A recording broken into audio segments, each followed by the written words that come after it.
Hi, പുതിയൊരു വീഡിയോയിലേക്ക് എല്ലാവർക്കും സ്വാഗതം. അപ്പോൾ എല്ലാവരും സുഖമായിട്ടിരിക്കുവാണോ? ഞങ്ങളും ഇവിടെ സുഖമായിട്ടിരിക്കുന്നു. ഇപ്പോൾ ജോലിക്ക് പോകുന്നവർക്കും അല്ലാതെ വീട്ടമ്മമാർക്കും ഒക്കെ ആയിട്ട് അടുത്ത ആഴ്ചയിൽ കുറച്ച് തിരക്കുകൾ ഒഴിവാക്കാനായി കുറച്ച് കാര്യങ്ങൾ നമുക്ക് ചെയ്തു വെക്കാവേ.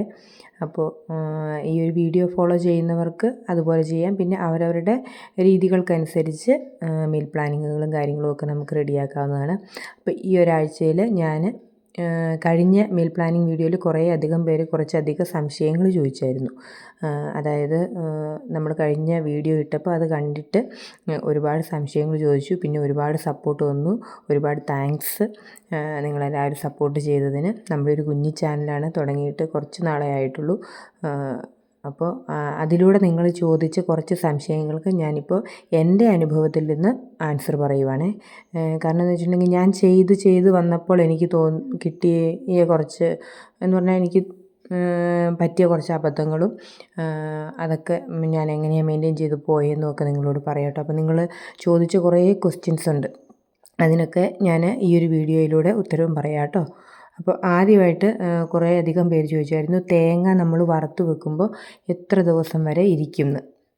അപ്പോൾ തേങ്ങ നമ്മൾ വറുത്ത് വെക്കുമ്പോൾ നമ്മൾ ഫ്രിഡ്ജിലാണെങ്കിൽ ഒരാഴ്ചത്തേനെ ഞാൻ ചെയ്ത് വെക്കാറുള്ളൂ, അധികമായിട്ട് ചെയ്ത് വെക്കാറില്ല. നമുക്കൊരു ടിന്നിനകത്ത് നിറച്ച് എടുത്ത് വെച്ചിട്ടുണ്ടെങ്കിൽ അതിനുള്ളത് ചെറിയൊരു ഫാമിലിക്ക് അത്രയൊക്കെ മതിയാവും. പിന്നെ പാലക്കാട് ആ സൈഡിലേക്കൊക്കെ ഈ വറുത്തരച്ച സാമ്പാർ അങ്ങനെയൊക്കെ വെക്കുമ്പോൾ അവർക്ക് തേങ്ങയ്ക്ക് ആവശ്യം വരും, കൂടുതൽ തേങ്ങ വറുത്ത് വെക്കേണ്ടതായിട്ട് വരും. അപ്പം എന്നെ സംബന്ധിച്ച് ആ ഒരു ടിന്നിൻ്റെ നിറച്ച് ആ ഒരളവിൽ ഞാൻ വറുത്ത് വെക്കാറുള്ളൂ. കൂടുതലായിട്ട് വറുത്ത് വെക്കണമെങ്കിൽ ഫ്രീസറിൽ സ്റ്റോക്ക് ചെയ്യാവുന്നതാണ്. എന്നിട്ട് നമ്മൾ പിറ്റേ ദിവസം എടുക്കുന്നുണ്ടെങ്കിൽ, പിറ്റേ ദിവസത്തേന് വറുത്ത തേങ്ങയാണ് ഉപയോഗിക്കുന്നതെങ്കിൽ ഫ്രീസറിൽ നിന്ന് എത്രത്തോളം തേങ്ങയാണോ നമുക്ക് ആവശ്യമുള്ളത് അത്രയും തേങ്ങ ഫ്രിഡ്ജിന് പുറത്തെടുത്ത് വെക്കുക, വെളിയിലെടുത്ത് വെക്കുക. അപ്പോൾ രാവിലെ ആകുമ്പോഴേക്കും അതിൻ്റെ തണുപ്പൊക്കെ മാറി നമുക്ക് കറിക്ക് പാകത്തിന് ആയിട്ടുണ്ടാവും. പിന്നെ ചിലർ ചോദിച്ചിട്ടുണ്ട്, നമ്മൾ ഈ സാധനങ്ങളൊക്കെ പയർ വർഗ്ഗങ്ങളൊക്കെ നമ്മൾ പുഴുങ്ങി ഫ്രിഡ്ജിൽ വെക്കുമ്പോൾ അതിൻ്റെ സോക്കിങ് നഷ്ടപ്പെടത്തില്ല എന്ന്. അങ്ങനെയൊന്നുമില്ല കേട്ടോ. നമ്മളത് പുറത്തെടുത്തിട്ട് നമ്മൾ ഈ അരപ്പാക്കിയതിന് ശേഷം ഇതിനുള്ളിലിട്ട് എന്താണേലും കുറച്ച് നേരം ഒന്ന് തിളപ്പിക്കുമല്ലോ, ആ തിളയ്ക്കുന്ന സമയത്തിന് അത് നല്ല സോഫ്റ്റായി വന്നോളും. കടലയാണെങ്കിലും പയറാണെങ്കിലും ഒക്കെ അത് നല്ല സോഫ്റ്റായിട്ട് വന്നോളും, ഒരു പ്രശ്നവുമില്ല. നല്ല സൂപ്പർ കറിയായിട്ട് തന്നെ നമുക്ക് എടുക്കാം. ഈ രാവിലെ സമയമില്ലാത്ത സമയത്ത് നമുക്ക് കുക്കറിലിടാനും അല്ല തലേന്ന് കടല വെള്ളത്തിലിടാൻ അല്ല പയറുവർഗ്ഗങ്ങൾ വെള്ളത്തിലിടാനൊക്കെ ഞാൻ മറന്നു പോകാറുണ്ട് കേട്ടോ. രാവിലെ എണീക്കുമ്പോൾ അതിന് ചിലപ്പോൾ തിരക്കെടുക്കുക, അയ്യോ മറന്നു പോയല്ലോ. അത് ഒഴിവാക്കാനായിട്ടാണ് ഞാനിങ്ങനെ പുഴുങ്ങി വെക്കുന്നത്. പിന്നെ നമ്മൾ പയർ കടലയൊക്കെ പുഴുങ്ങി വെക്കുമ്പോൾ ഇത്തിരിയോളം മഞ്ഞൾപ്പൊടി ഇത്തിരി ഉപ്പും ചേർത്തങ്ങ് പുഴുങ്ങി വെച്ചേക്കുവാണെങ്കിൽ കുറച്ച് നാളും കൂടെ സ്റ്റോക്ക് ചെയ്യുക. എങ്ങനെയൊക്കെയാണെങ്കിലും ഒരാഴ്ച കൂടുതൽ വേവിച്ച ഭക്ഷണ സാധനങ്ങൾ നമ്മൾ ഫ്രിഡ്ജിലേക്ക് വെക്കേണ്ട. ആദ്യത്തെ ഞാനൊരു തിങ്കൾ ചൊവ്വ ബുധൻ ദിവസങ്ങളിലേക്കാണ് കൂടുതലായിട്ടും പുഴുങ്ങിയവ, ബുധനോടുകൂടി ഞാനത് തീർക്കാൻ ശ്രമിക്കാറുണ്ട്. വ്യാഴം വെള്ളിയൊക്കെ ആകുമ്പോഴത്തേനും നമ്മൾ വേറെ എന്തെങ്കിലും ഐറ്റംസ് ഇപ്പോൾ ചട്നിയോ അങ്ങനെ എന്തെങ്കിലും ഉണ്ടാക്കും. അപ്പോൾ അങ്ങനെ ഒന്ന് ശ്രദ്ധിച്ചാൽ മതി കേട്ടോ. വറുത്ത തേങ്ങ നമുക്ക് ഒരു മാസം വരെ നമുക്ക് ഫ്രീസറിൽ സൂക്ഷിക്കാം കേട്ടോ, ഒരു കേടുമില്ലാതെ ഇരുന്നോളുവേ. പിന്നെ ചോദിച്ചത് 1/2 കിലോ പയർ ഒരാഴ്ച എങ്ങനെ ഓടിക്കും? അതിപ്പോൾ ഞാൻ ഇത്തിരി പയറേ നമുക്ക് ഏതെങ്കിലും ഒരു നേരത്തേനാണ് ഞാൻ പയർ ഉപയോഗിക്കുകയുള്ളൂ കേട്ടോ. അപ്പോൾ വൻപയറൊക്കെ ആണെങ്കിൽ ഏതെങ്കിലും ഒരു നേരത്തെ കറിക്ക് വേണ്ടി ഉപയോഗിക്കുകയുള്ളൂ. അപ്പോൾ എനിക്ക് കുറച്ച് മതി. അപ്പോൾ കുഞ്ഞു ഫാമിലിക്ക് നമുക്ക് ആ ഒരു 1/2 കിലോ പയറൊന്നും ആവശ്യമായി വരാറില്ല. ലഞ്ചിന് മാത്രമല്ലേ നമ്മൾ കൊണ്ടുപോകുന്നുള്ളൂ. രാവിലെ നമുക്ക് ബ്രേക്ക്ഫാസ്റ്റ് ഉണ്ടാകും, ലഞ്ചിൻ്റെ കറികൾ പാക്ക് ചെയ്യാൻ ലഞ്ചിന് കൊണ്ടുപോകാനും, പിന്നെ വൈകുന്നേരം ഇത്തിരി മിച്ചം വന്നിട്ടുണ്ട് അത് നമ്മൾ ഡിന്നറിന് എടുക്കും. അങ്ങനെയാണ്. പിന്നെ ദോശമാവ് എങ്ങനെയാണ് ഫ്രിഡ്ജിൽ സൂക്ഷിക്കുന്നതെന്ന് ചോദിച്ചിരുന്നു.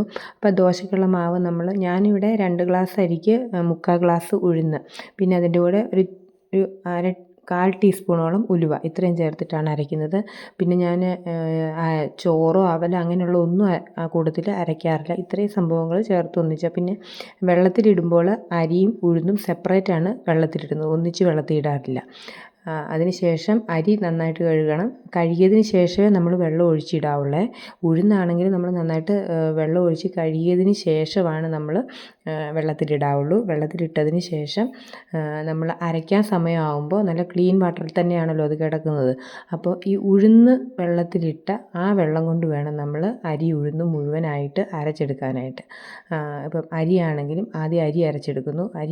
അരച്ചെടുക്കാൻ നേരം നമ്മൾ ഈ ഉഴുന്ന് വെള്ളത്തിലിട്ടിരിക്കുന്ന ആ ഒരു വെള്ളം ഇതിലേക്ക് ഒഴിച്ച് അരച്ചെടുക്കാൻ ശ്രദ്ധിക്കുക. നന്നായിട്ട് രണ്ടും അരച്ചെടുത്ത് രണ്ടാമത് ഉഴുന്നും അരച്ചെടുത്ത് ഇതിലേക്ക് ചേർത്ത് നന്നായിട്ട് കൈകൊണ്ട് തന്നെ ഇളക്കാൻ ശ്രമിക്കണം.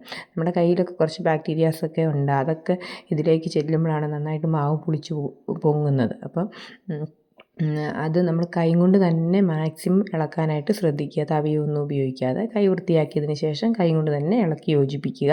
അതിനുശേഷം നമ്മളിപ്പം ഐസ് ക്യൂബൊക്കെ ഇട്ട് അരയ്ക്കാം, നല്ല തണുപ്പ് കിട്ടാനായിട്ട്. അല്ലെങ്കിൽ നമ്മൾ ദോശമാവ് അരച്ച് വരുമ്പോൾ ഒരു ചെറിയ ചൂട് വരും. കുറേ നേരം മിക്സിയിലോ ഗ്രൈൻഡറിലോ ഇട്ട് കറങ്ങി കഴിയുമ്പോൾ കുറച്ച് ചൂടായിട്ടുണ്ടാവും മാവ്. അത് ഒഴിവാക്കാനായിട്ട് നമുക്ക് വേണമെങ്കിൽ ഐസ് ക്യൂബൊക്കെ ഇട്ട് അരയ്ക്കാവുന്നതാണ്. ഞാനങ്ങനെ ചെയ്യാറില്ല.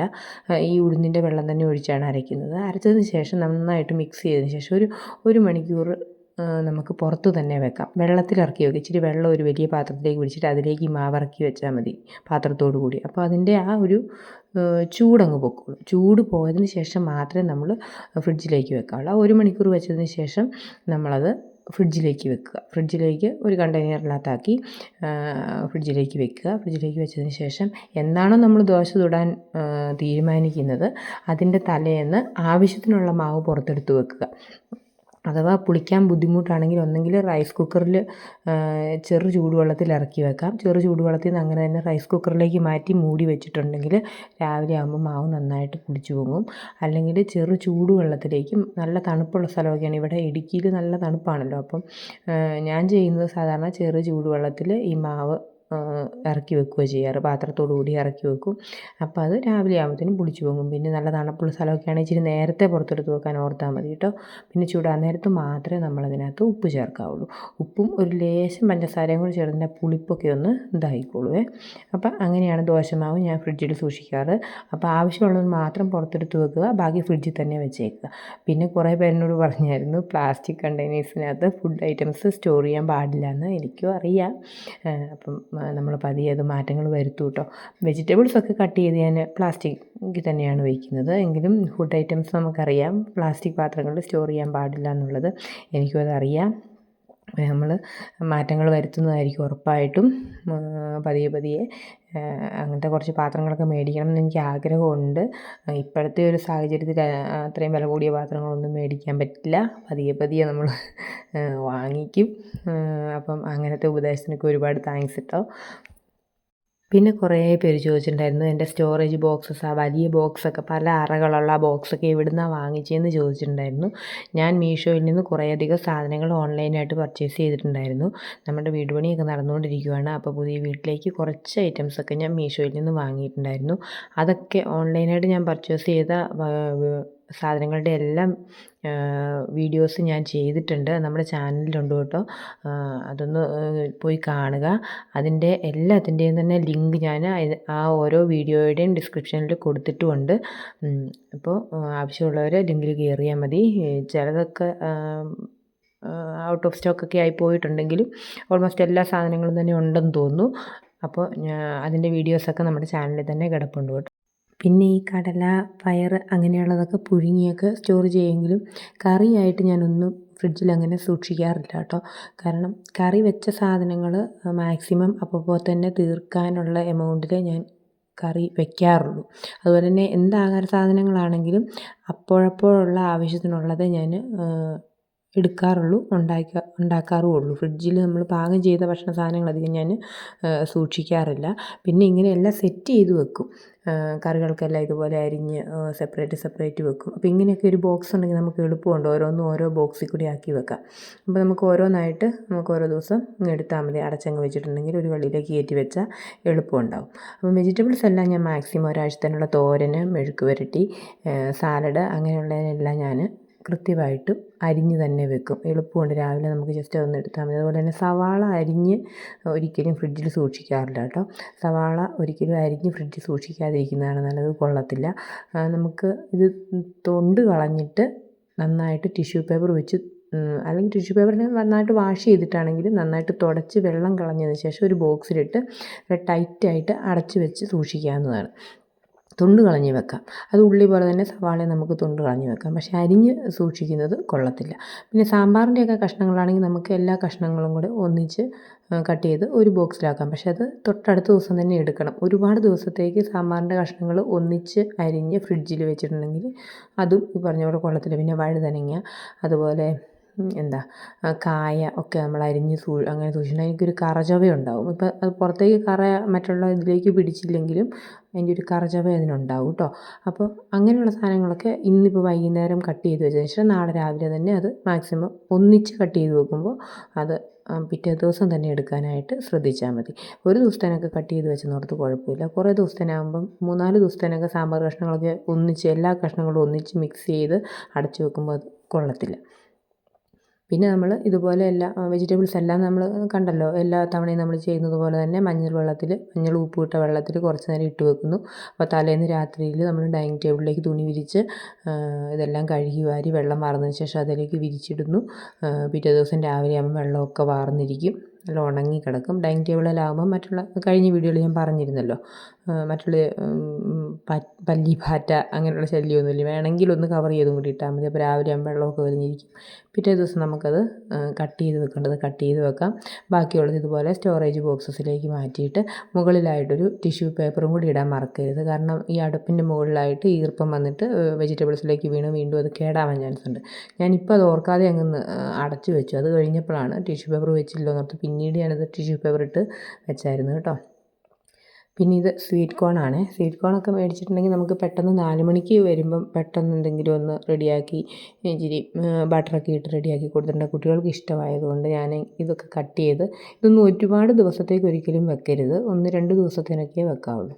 ഒത്തിരി ദിവസത്തേനൊന്നും വെച്ചിട്ടുണ്ടെങ്കിൽ ഫ്രീസറിൽ വെക്കേണ്ടി വരും. ഫ്രിഡ്ജിലാണെങ്കിൽ കുറച്ച് ദിവസത്തേനേ ഇരിക്കുള്ളൂ. 2-3 ദിവസത്തേനൊക്കെ ആണെങ്കിൽ ഫ്രിഡ്ജിലിരുന്നോളും. പിന്നെ നമ്മൾ വെളുത്തുള്ളി ഇഞ്ചി പേസ്റ്റ് തീർന്നായിരുന്നു. കഴിഞ്ഞ ആഴ്ച കൊണ്ട് വെളുത്തുള്ളി ഇഞ്ചി പേസ്റ്റ് തീർന്നായിരുന്നു. അപ്പോൾ അത് നമ്മൾ റെഡിയാക്കി വെച്ചിട്ടുണ്ട്. പിന്നെ ഈ ആഴ്ചത്തേന് നമുക്ക് അച്ചാർ കുറച്ച് ഇരിപ്പുണ്ട്. അതുകൊണ്ട് ചമ്മന്തിപ്പൊടിയാണ് ആക്കിയിരിക്കുന്നത്. അപ്പോൾ ചമ്മന്തിപ്പൊടി ആക്കി എടുത്തിട്ടുണ്ട്. എന്തെങ്കിലും ഒരു തൊടുകറി ഉണ്ടെങ്കിൽ നമുക്ക് രാവിലെ ഈസിയാണ്. ഇപ്പോൾ ഒരു ചാറും ഒരു തോരനും വെച്ചു ലഞ്ചിന് വേണ്ടി. പിന്നെ ഇപ്പം വേണമെങ്കിൽ ഒന്ന് ഓംലെറ്റ് ആക്കാം. പിന്നെ ആ കൂട്ടത്തിൽ അച്ചാറോ ചമ്മന്തിപ്പൊടിയോ എന്തെങ്കിലും ഉണ്ടെങ്കിൽ നമുക്ക് എളുപ്പമുണ്ട്, ഒരു കറിയായല്ലോ. അപ്പം അങ്ങനെ എന്തെങ്കിലും ഞാൻ ഉണ്ടാക്കി വെക്കാൻ ശ്രദ്ധിക്കാറുണ്ട്. ഒന്നേ മുളക് ചമ്മന്തി അരച്ച് വെക്കും, അല്ലെങ്കിൽ ഇതുപോലെ ചമ്മന്തിപ്പൊടി റെഡിയാക്കി വെക്കും, അല്ലെങ്കിൽ എന്തെങ്കിലുമൊക്കെ അച്ചാറുകൾ 1-2 റെഡിയാക്കി വെക്കും. ഇപ്പോൾ നമുക്ക് അച്ചാർ ഇരിപ്പുള്ളത് കൊണ്ട് ചമ്മന്തിപ്പൊടിയാക്കി. അപ്പോൾ ഇത് ഇഞ്ചി വെളുത്തുള്ളി പേസ്റ്റ് ഉണ്ടാക്കാം. അപ്പം വെളുത്തുള്ളി കൂടുതലും ഇഞ്ചി കുറച്ചേ എടുക്കാവുള്ളൂ. അല്പം സൺഫ്ലവർ ഓയിലും ഉപ്പും മഞ്ഞൾപ്പൊടിയും ചേർത്തിട്ട് നന്നായിട്ട്, ഒത്തിരി അങ്ങ് പേസ്റ്റ് ആക്കാറില്ല, ഒരു അത്യാവശ്യം നല്ല രീതിയിൽ അരയും, എന്നാലും പേസ്റ്റ് രൂപത്തിലാക്കാറില്ല. എന്നിട്ട് ഇതുപോലെയുള്ള ഐസ് ക്യൂബിൻ്റെ ട്രേ ഇല്ലേ, അത് അടപ്പുള്ളത് നോക്കി വാങ്ങിക്കുക. അതിനുശേഷം ഇതുപോലെ ഫില്ല് ചെയ്ത് വെക്കുക. ഫില്ല് ചെയ്തതിന് ശേഷം അടപ്പ് വെച്ച് ടൈറ്റായിട്ട്, ഇത് ഞാൻ വാങ്ങിച്ചപ്പോൾ അതിൻ്റെ അടപ്പിന് എന്തോ ഒരു മിസ്റ്റേക്ക് ആയിപ്പോയി, ശരിക്കും ചേർന്നങ്ങ് അടഞ്ഞിരുന്നില്ല. അതുകൊണ്ട് ഞാൻ 2 റബ്ബർ ബാൻഡ് കൂടി ഇട്ട് ടൈറ്റാക്കി വെച്ചു. ഇത് നമ്മൾ ഫ്രീസറിലാണ് കേട്ടോ വെക്കുന്നത്. ഫ്രീസറിൽ വെച്ചതിന് ശേഷം വേണമെങ്കിൽ നമുക്കിത് ഇളക്കിയെടുത്ത് ഒരു സിപ്ലോ കവറിലാക്കി ഇട്ട് വെക്കാവുന്നതാണ് ഫ്രീസറിൽ തന്നെ. ഞാനിതിങ്ങനെ തന്നെയാണ് കേട്ടോ സൂക്ഷിക്കുന്നത്. ആവശ്യം വരുമ്പോൾ ഒരു ക്യൂബ് എടുത്ത് ഇങ്ങെടുക്കും, വീണ്ടും അത് ഇതുപോലെ തന്നെ അടച്ചു വെക്കും. അങ്ങനെയാണ് ചെയ്യാറ്. ഒത്തിരിയൊക്കെ ആയിട്ട് ഉണ്ടാക്കി വെക്കുന്നുണ്ടെങ്കിൽ നമുക്ക് ഇതുപോലെ 2-3 ട്രെയിലാക്കിയിട്ട് നന്നായിട്ട് കട്ടിയായി വന്നു കഴിയുമ്പം അതൊരു സിപ്ലോ കവറിലേക്ക് മാറ്റിയിട്ട് വീണ്ടും ഫ്രീസറിൽ തന്നെ വെച്ചാൽ മതി. ആവശ്യമുള്ളപ്പോൾ ഓരോന്നെടുത്താൽ മതി. അപ്പോൾ ഇതൊക്കെ നമുക്ക് ഒത്തിരി ഇഞ്ചി വെളുത്തുള്ളി പേസ്റ്റൊക്കെ നമുക്ക് എപ്പോഴും ആവശ്യമുള്ളതാണ്. നമ്മുടെ സ്റ്റൈൽ ഓഫ് കുക്കിങ്ങിന് ഇങ്ങനെയുള്ള സാധനങ്ങളൊക്കെ എപ്പോഴും നമുക്ക് ആവശ്യമല്ലേ. എല്ലാ കറികൾക്കും തന്നെ നമ്മൾ ഉപയോഗിക്കുന്നത്. അപ്പോൾ ഇതൊക്കെ ഉണ്ടാക്കി വെച്ചിട്ട് നമുക്ക് ഇത് സമയങ്ങളിൽ ഉള്ളി പൊളിക്കാനും വെളുത്തുള്ളി പൊളിക്കാനും ഇഞ്ചി ചിരണ്ടാനും ഒക്കെ ഭയങ്കര സമയമില്ല. എനിക്കാണെങ്കിൽ ഇങ്ങനെയുള്ള പണികൾക്കൊക്കെയാണ് ഒത്തിരി സമയം എടുക്കുന്നത്. അതൊക്കെ ചെയ്തു വെച്ചാൽ എനിക്ക് കുക്കിംഗ് എന്ന് പറയുന്നത് പെട്ടെന്ന് തീരും. പിന്നെ ഞാൻ എന്തെങ്കിലും കുക്ക് ചെയ്യുന്നുണ്ടെങ്കിൽ ഞാൻ അതിനാവശ്യമുള്ള എല്ലാ സാധനങ്ങളും അതിൻ്റെ പരിസര പ്രദേശങ്ങളിൽ തന്നെ ഞാൻ എടുത്തു വെച്ചതിന് ശേഷമേ കുക്ക് ചെയ്യാൻ തുടങ്ങാറുള്ളൂ. കുക്ക് ചെയ്യാൻ തുടങ്ങിക്കഴിഞ്ഞാൽ ഞാൻ ഒന്നും എടുക്കാൻ ഓടാറില്ല. അങ്ങനെ ഓടിയിട്ടുണ്ടെങ്കിൽ ഞാനത് ചെയ്യുന്ന കാര്യങ്ങളെല്ലാം ഫ്ലോപ്പായി പോകും. ഒന്നേ പൊടി കരിഞ്ഞു പോവും, അല്ല തീ കയറി എല്ലാം കരിഞ്ഞ് ആകെ പ്രശ്നമാവും. അതുകൊണ്ട് ഒരു സാധനം ഞാൻ കുക്ക് ചെയ്യാൻ എടുത്തിട്ടുണ്ടെങ്കിൽ അതിനാവശ്യമുള്ള കടുക് കറിവേപ്പില തൊട്ട് അരപ്പ് പൊടികൾ എല്ലാം ഞാൻ അടുത്തെടുത്ത് വെച്ചിട്ട് കുക്ക് ചെയ്യാൻ തുടങ്ങാറുള്ളത്. അല്ലെങ്കിൽ എനിക്കെല്ലാം പ്രശ്നമായി പോകും. അപ്പോൾ 1 വീക്കിലേക്ക് എൻ്റെ ഫ്രിഡ്ജ് നല്ല റെഡി ആയിട്ടുണ്ട്. അപ്പോൾ ഇന്നത്തെ വീഡിയോ ഇത്രയേ ഉള്ളൂ. വീഡിയോ ഇഷ്ടപ്പെടുവാണെങ്കിൽ ഒന്ന് സബ്സ്ക്രൈബ് ചെയ്യാനും ലൈക്ക് ചെയ്യാനും കമൻറ്റ് ചെയ്യാനും ഒന്നും മറക്കരുത്. നമ്മുടെ ചാനലിൽ ഇതുപോലുള്ള മറ്റ് വീഡിയോകളൊക്കെ ഉണ്ട്, ഓൺലൈൻ പർച്ചേസ് വീഡിയോ, അതുപോലെ തന്നെ മീൽ പ്ലാനിങ് വീഡിയോ ഒക്കെ. അതൊക്കെ ഇഷ്ടപ്പെടുവാണെങ്കിൽ ഒന്ന് പോയി കാണുക. ഇഷ്ടപ്പെട്ടാൽ മാത്രം ഒന്ന് സബ്സ്ക്രൈബ് ചെയ്ത് സപ്പോർട്ട് ചെയ്യണം. Okay, thanks for watching.